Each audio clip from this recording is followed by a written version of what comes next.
बहुत समय पहले की बात है। रामपुर नाम का एक छोटा और शांत सा गांव हुआ करता था। उस गांव की एक अनोखी बात थी। वहां के लोग सुबह उठकर खेतों में जाने के बजाय सीधे मदन के ठेले पर गर्मा गर्म समोसे खाने पहुंच जाते थे। मदन अपनी पत्नी राधा के साथ एक छोटे से कच्चे मकान में रहता था। उसका रोज का यही नियम था, सुबह जल्दी उठना, बाजार से समोसे का ताजा सामान लाना और फिर दोनों पति पत्नी मिलकर एक बेहद स्वादिष्ट और चटपटा समोसा तैयार करते थे। समोसे तैयार होते ही मदन अपना ठेला गांव के मुहाने पर लगा देता था। तभी मदन का रोज का पहला ग्राहक राकेश वहां आता है। अरे मदन भाई, राम राम। क्या हाल चाल है भाई? आज तो समोसे की खुशबू दूर दूर तक महक रही है।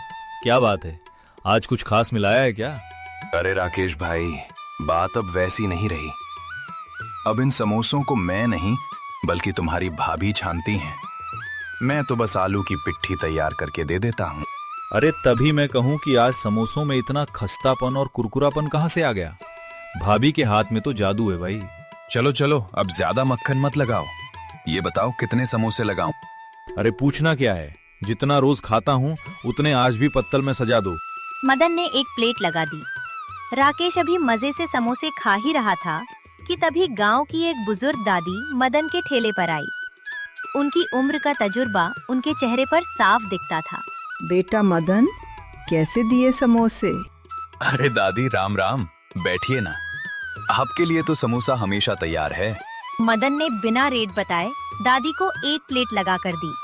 दादी ने एक समोसा लिया, उसे लाल तीखी चटनी में डुबोया और जैसे ही पहला निवाला मुंह में रखा। बेटा एक बात बोलूं, गुस्सा तो नहीं करोगे ना? अरे नहीं नहीं माँ जी, भला मैं आपसे क्यों गुस्सा करूंगा? आप तो माँ समान हैं, बेझिझक बोलिए। बेटा समोसे का स्वाद तो लाजवाब है, लेकिन ये जो चटनी तुम दे रहे हो ना, ये इस समोसे का पूरा तालमेल बिगाड़ रही है।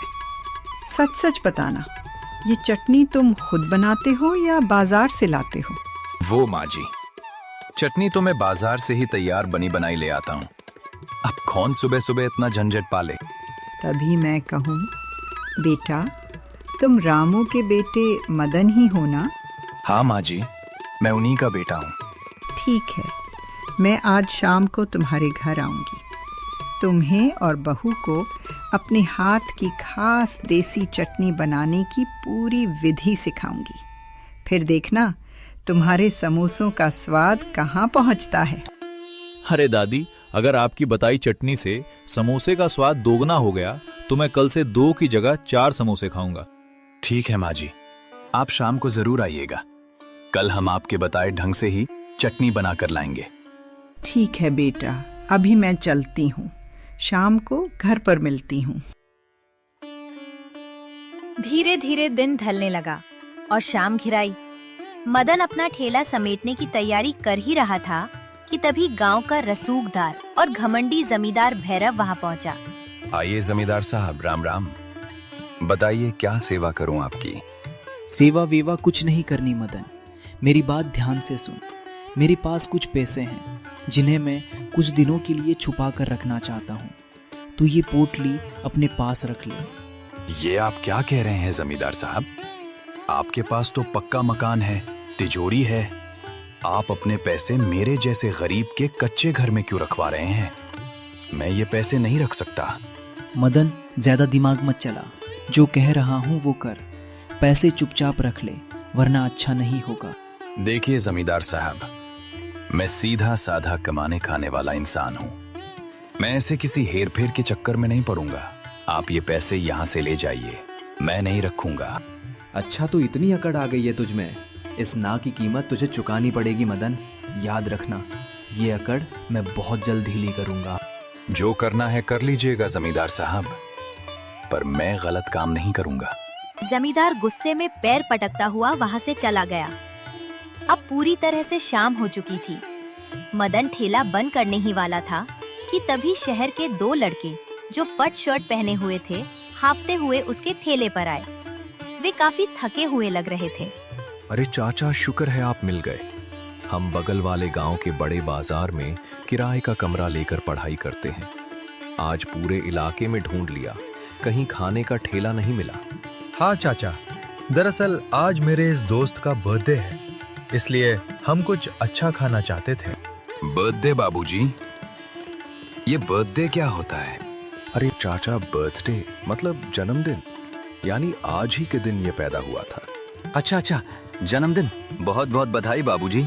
बोलिए, मैं आपकी क्या सेवा कर सकता हूँ? चाचा, हमें पूरे 50 समोसे चाहिए। क्या आपके पास इतने समोसे बचे हैं? मदन ने बचे हुए सारे समोसे फटाफट पैक कर दिए। लड़कों ने खुशी खुशी पैसे दिए और चले गए।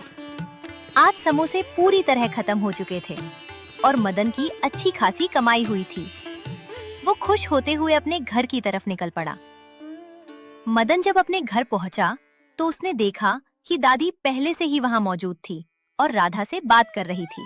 अरे दादी, आप तो मेरे से पहले ही आ गईं। अरे सुनो जी, दादी अपने बारे में बहुत बड़ी बात बता रही थी। इनकी पति यानी हमारे स्वर्गीय दादाजी शहर के बहुत बड़े रेस्टोरेंट में मुख्य रसोइया थे।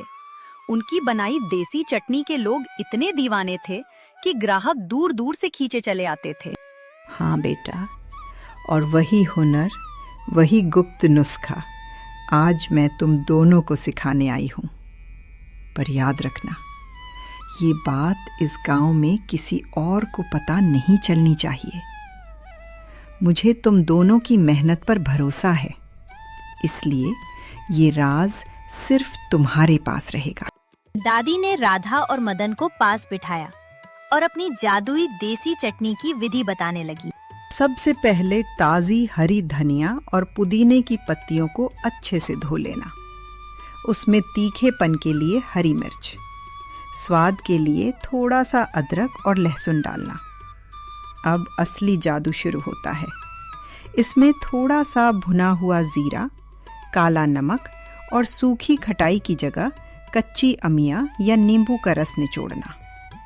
और आखिर में एक सीक्रेट चीज़, इसमें एक चुटकी सीक्रेट गरम मसाला और थोड़ा सा गुड़ मिला देना, जिससे तीखा, खट्टा और मीठा स्वाद ऐसा बैठेगा कि खाने वाला उंगलियां चाटता रह जाएगा।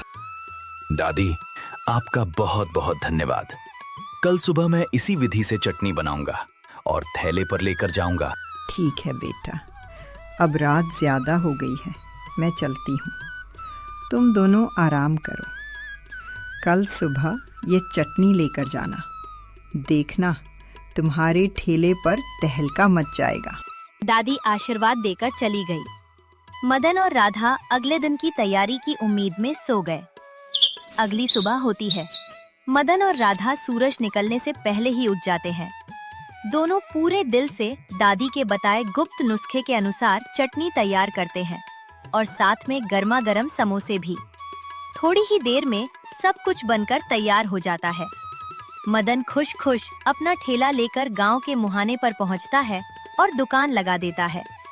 ठेला लगे अभी थोड़ी ही देर हुई थी कि रोज की तरह उसका पहला ग्राहक राकेश वहां आता है। लेकिन आज राकेश के चेहरे पर वो रोज वाली मुस्कान नहीं थी। वो बहुत घबराया और परेशान दिख रहा था। अरे राकेश भाई, क्या हुआ? आज इतने घबरे घबराए क्यों हो? सब खैरियत तो है ना? मदन भाई, बहुत अनर्थ हो गया। जो दादी कल तुम्हारे ठेले पर आई थी ना, उनके घर पर जमींदार भैरव अपने गुर्गों के साथ हाथ धमका है।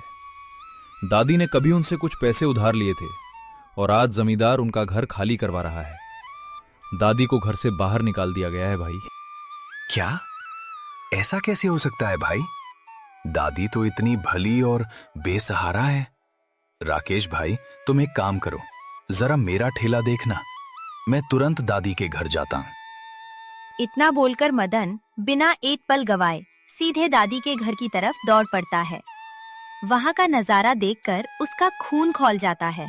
जमींदार साहब, तुम ये अच्छा नहीं कर रहे हो। एक बुजुर्ग महिला के साथ ये सब क्या बदतमीजी है? ओए समोसे वाले, ज्यादा जुबान मत चला। इस बुढ़िया ने मुझसे पैसे उधार लिए थे, सीधा सा हिसाब है। मेरे पैसे चुका दे, इसका घर वापस मिल जाएगा, नहीं तो ये घर अब मेरा हुआ। बेटा मदन, पैसे मेरे पास थे, पर मैंने अपने पोते पोतियों की पढ़ाई के लिए स्कूल की फीस जमा कर दी। अब मेरे पास तुरंत देने के लिए पैसे नहीं बचे।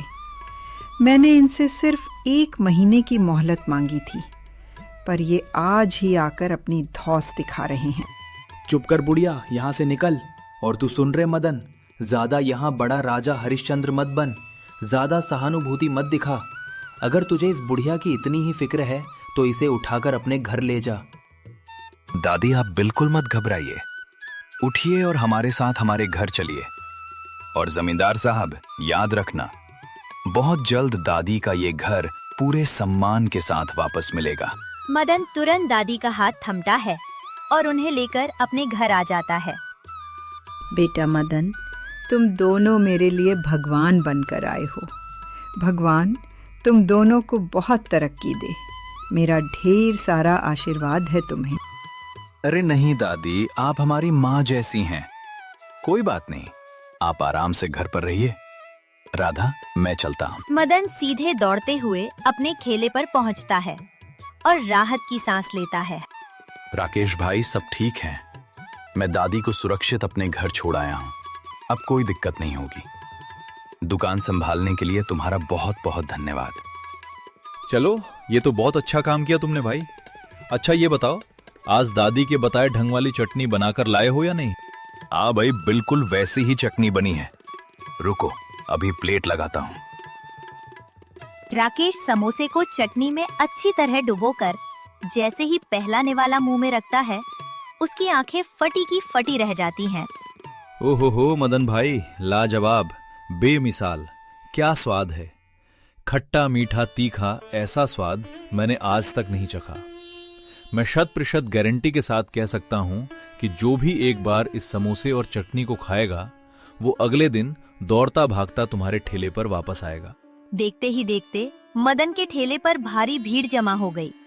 शाम होते होते सारे समोसे खत्म हो गए। मदन बहुत खुश था। वो अपना ठेला बंद करके आज जल्दी ही अपने घर चला गया। मदन के जाने के थोड़ी देर बाद वही दोनों शहर के लड़के जो कल आए थे, पढ़ाई खत्म करके दोबारा मदन के ठेले वाली जगह पर पहुंचते हैं। लेकिन वहां पहुंचकर वे देखते हैं कि ना तो वहां कोई ठेला है और ना ही समोसे वाला आदमी। दोनों लड़के उदास कदमों से गांव की तरफ निकल पड़ते हैं। रास्ते में उन्हें गांव का एक आदमी मिलता है। वे उससे मदन के बारे में पूछते हैं। वो आदमी उन्हें मदन के घर का रास्ता समझा देता है। रास्ता पूछते पूछते दोनों लड़के मदन के कच्चे मकान के सामने पहुंचते हैं। घर के बाहर सन्नाटा था। दोनों लड़के दरवाजे के पास जाते हैं और बाहर से आवाज लगाते हैं। चाचा जी, वो समोसे वाले चाचा जी घर पर हो क्या? जैसे ही मदन घर का दरवाजा खोलकर बाहर आता है, वो उन दोनों शहर के लड़कों को देखकर चौंक जाता है, लेकिन फिर मुस्कुराकर उनका स्वागत करता है। अरे बाबूजी, आप दोनों आज दुकान की जगह सीधे मेरे घर। बताइए क्या बात है? अरे चाचा, खुशखबरी है। कल जो समोसे हम आपसे पैक करवा के ले गए थे, वो हमने अपने स्कूल कॉलेज के हॉस्टल के दोस्तों और प्रोफेसरों को खिलाए। सबको आपके समोसे और वो दादी के हाथ की जादुई चटनी इतनी पसंद आई कि सब उसके दीवाने हो गए। हाँ चाचा, इसलिए आज हम यहाँ आपसे एक डील करने आए हैं। अब से हमारे स्कूल के हॉस्टल के लिए आपको रोज़ के 50 समोसे तैयार रखने होंगे। ये हमारा रोज़ का पक्का ऑर्डर है। ये लीजिए कुछ पैसे एडवांस। 50 समोसों का रोज का पक्का ऑर्डर और एडवांस पैसे देखकर मदन की खुशी का ठिकाना नहीं रहा। उसकी आंखों में खुशी के आंसू आ गए। अरे बेटा, भगवान तुम दोनों का भला करें। तुम चिंता मत करो। कल से जब तुम आओगे, तुम्हें गर्मा गर्म और ताज़ा समोसे तैयार मिलेंगे। दोनों लड़के मुस्कुराते हुए मदन को हाथ हिलाकर वहां से चले जाते हैं। अगली सुबह होती है। अब मदन के हौसले बुलंद थे। राधा, दादी और मदन तीनों मिलकर सुबह सुबह ही ढेर सारे समोसे और दादी की वो जादुई देसी चटनी तैयार करते हैं। मदन जैसे ही दुकान पर ठेला लगाता है, उस चटनी की सौधी और चटपटी महक चारों तरफ फैल जाती है। देखते ही देखते मदन के ठेले पर मेला सा लग जाता है। दोपहर में वो स्कूल के लड़के भी आते हैं और अपने 50 समोसे खुशी खुशी लेकर चले जाते हैं। धीरे धीरे समय बीता और फिर जमींदार को पैसे देकर बूढ़ी अम्मा का घर वापस ले लेता है।